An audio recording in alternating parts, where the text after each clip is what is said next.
అందరికీ వందనాలు.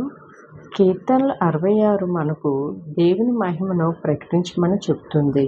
ఆయన చేసిన అద్భుత కార్యాలను గుర్తు చేసుకుంటూ ఆయనను స్తుతించమని ఈ కీర్తన మనకు నేర్పుతుంది. దేవుని కార్యములు ఎంత అద్భుతమైనవో చూడండి. ఆయన శక్తి గొప్పది. ఆయన కార్యములు ఆశ్చర్యకరమైనవి. సముద్రమును ఆయన పొడిగా మార్చెను. ప్రజలు కాలినడకన దాటిరి.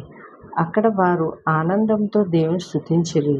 దేవుడు తన శక్తితో యుగయుగముల వరకు పరిపాలించుచున్నాడు. ఆయన కనులు మన అందరి మీద ఉన్నాయి.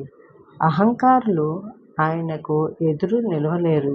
కొన్నిసార్లు దేవుడు మనలను పరీక్షిస్తాడు. వెండిని శుద్ధి చేసినట్లు మనలను శుద్ధి చేస్తాడు.